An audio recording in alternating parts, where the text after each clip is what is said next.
Hello everyone, this is Teamwork Studio with another program in Python that you guys can learn from. Let's get started. We used idle before to launch programs, so for that you have to look for this icon which is called idle. Idle is an editor for you to program in Python. So we can go to idle by clicking on the shell right here and go to File and New File like this. So you have a plain window where you can start typing programs. So the next thing we're going to do is I'm going to maximize this. So we're going to learn about loops. What is a loop? So we learned about it slightly in another class before, but let's use some kind of graphical elements so that we can understand how loops work. In Python, if I want to draw anything, I can use a nice library that comes along with it. It's called Turtle. Turtle is a library that allows you to use a pen. Let's call it a pen. And I will define a pen by saying pen equal to turtle, turtle, like so. Turtle is a library. Libraries are used for already existing features and functions that you want to make use of quickly, like the turtle method. The turtle method creates a new pen. You can call it Lily for that matter. For your turtle, does not matter. It is a variable that we are creating using the function called turtle, which will make available a pen for us to draw with. So if our pen is called Lily or our turtle is called Lily, I can give it a color. So I can give it a color like so.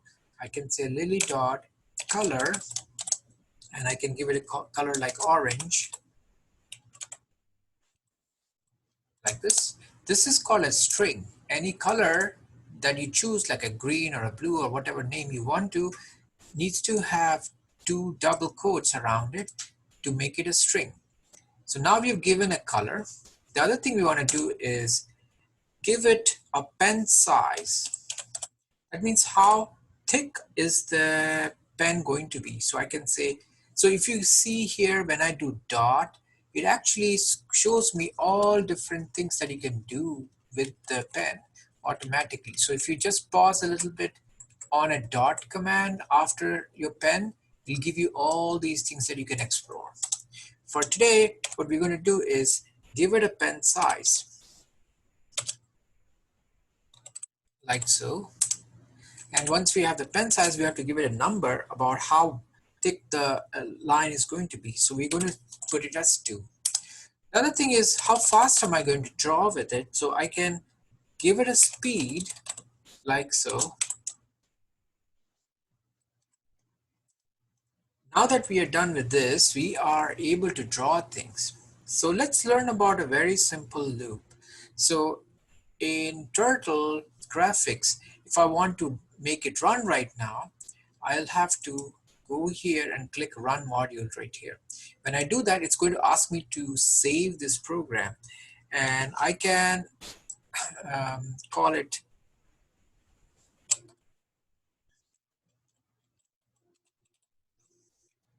Squares 123. That's a nice name, Squares 123. So right now, it doesn't do much except it has right here in the middle of the screen, as you see, a triangle.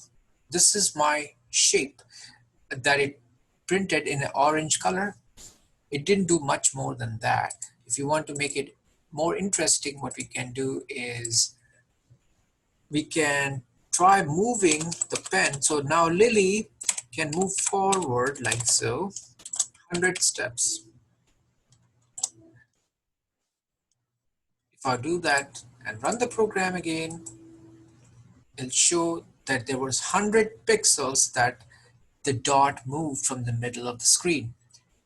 So that's how things work in Turtle. What I can also do is try to make it move, like turn it. We can do turning by saying left and giving it an angle.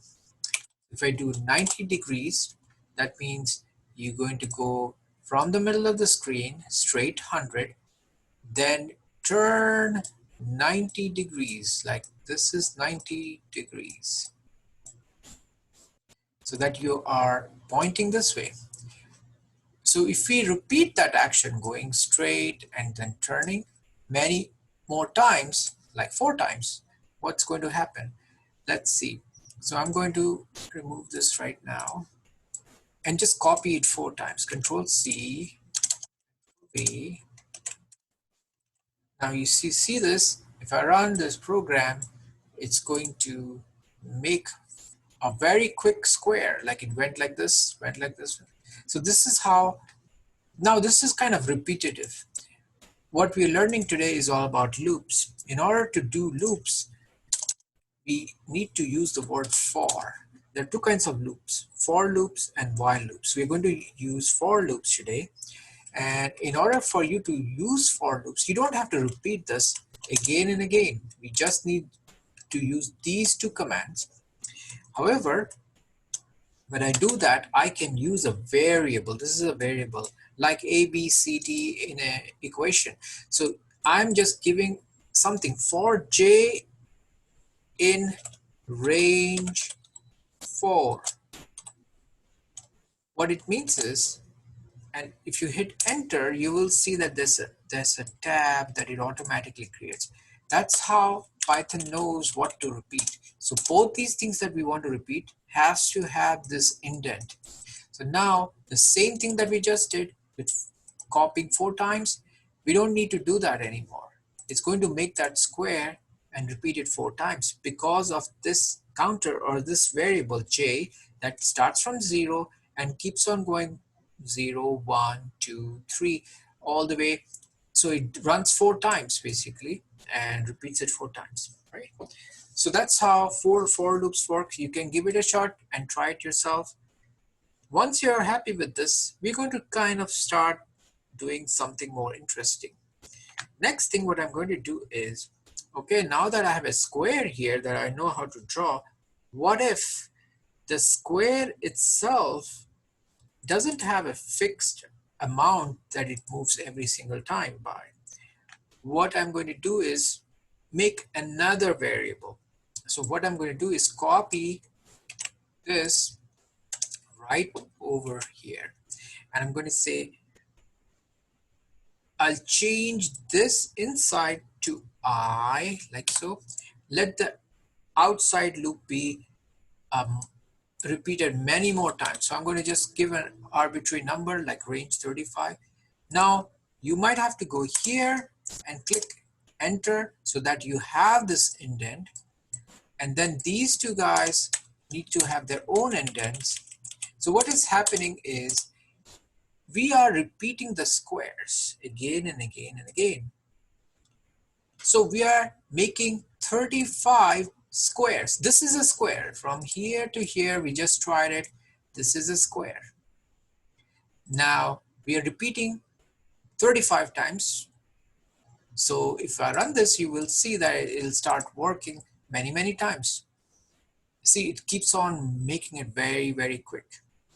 If you want to slow it down and see it, then we can remove the speed or comment it. This is called commenting. If you put a pound, that means it's going to be ineffective. This line is no longer in play. If I do that, I can literally see it go around 1, 2, 3, 4. So you see it keeps on moving 35 times.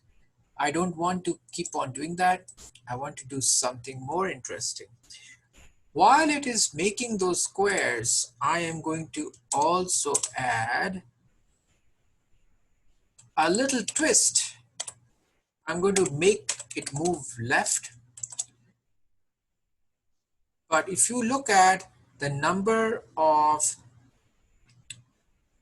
we're going to try to make it like this. We're going to make it 360 degrees is the total number angle in a circle, and we're going to repeat that 35 times. So we are making angles that are 35, 1/35th, and then twist the squares like that. So let's see what happens if I do that.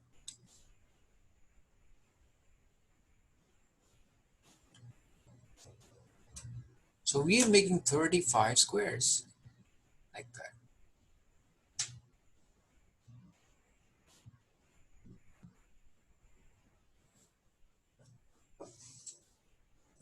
So in order for us to make it move really fast, one thing you could do is uncomment this again so that it can really run it very fast. So that's a much better, faster way of doing it. So that makes a perfect, nice circle like that. That's a great design. Okay, now you can be a little bit more adventurous. How about if we don't fix the forward direction, and this really depends on J. J changes every single time the loop runs. So what we can do is just make it change every single time. So we could do something like J times 7. So J is 0 first, then J is 1, which means 1 times 7, 7, then 14. So it keeps on making newer and newer sizes. So you see it becomes almost like a conch shell using this kind of a design. So that's one interesting loop that we can understand and play around with. You feel free to change the angles, feel free to change the numbers and experiment with that. And that's how you can learn more. I will also do another quick experiment with this. Let me try to add something called lists. So what are lists? Lists are really collection of things items that you store together. And instead of a variable like j or I or speed, which has one value, something like colors could have more than one value. So colors is a list that I'm creating, and I am going to red like that. So I'm going to create red, orange.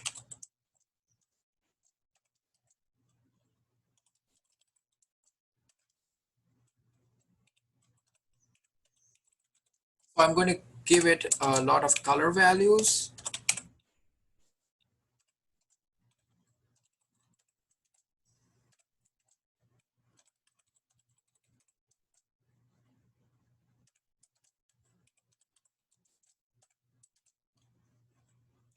And that's the last one. So I just gave my list of colors 1, 2, 3, 4, 5, 6, 7, 8, 9 different colors. Okay, so this is a list of colors. Lists always have a square bracket to start and end with. And what you store here could be numbers or could be strings. Strings always have to have double quotes like this. That tells Python that this is in fact a string. So I have 9 colors here. Now, the thing that I want to do is I'll add another factor here. I'm going to maybe um, change my pen size a little bit thicker. I'll make it 5. Since I'm using colors, I don't need to set it explicitly like this. Instead of this color, I'm going to use a shape command. Shape allows me to change the arrow pointer to a turtle. So it'll look like a turtle. Okay, so we are going to use pen size, turtle, and then once this is set, we'll comment the speed for a second so that we can see what is happening. So now what we are going to explore is using another way to set up things like variables. So what we're going to say here, we'll have one loop here for I in range 100. So we are doing something 100 times. And every time, this is where we introduce if conditions. So while I'm doing something X number of times, like 100 times, I know that I have a 0, 1, 2, 3, 4, 5, 6, 7, 8, 9 colors. So if I increase, so I can create a variable called J, and then if J equal to 9. That means I reach the end of this sequence. Then I reset my j to 0. Then it will start 0, 1, 2, 3. The way you can get two colors to red is you write something like colors 0. This is equal to red.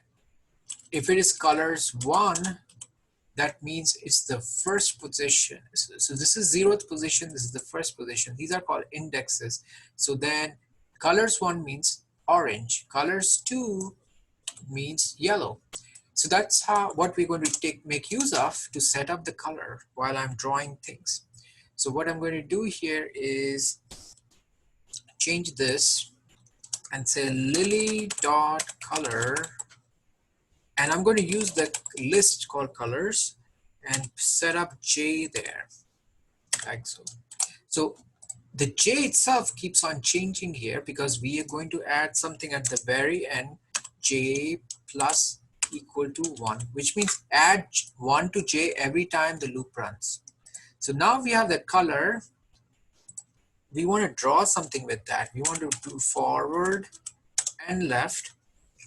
But what we want to do here is try a different number, I times 3. So 3 times whatever I is being done here. So it gradually grows.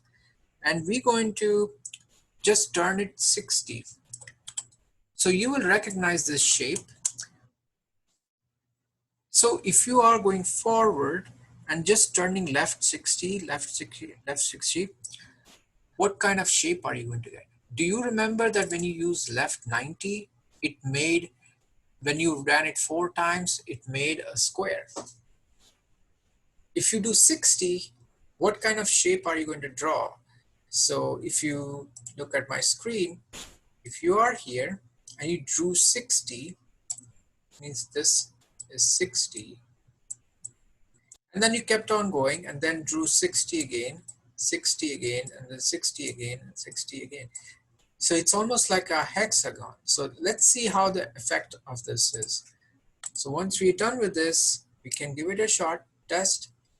Maybe make sure that you don't have any spelling mistakes. Sometimes you might get error message because of that. Here I got one mistake. It says onion does not match. Okay, so what it means here is my colors I, so I have a J right here. So what it means is maybe my indents don't match. So I can see that there's an empty space right here. So I need to make sure my indents are correct.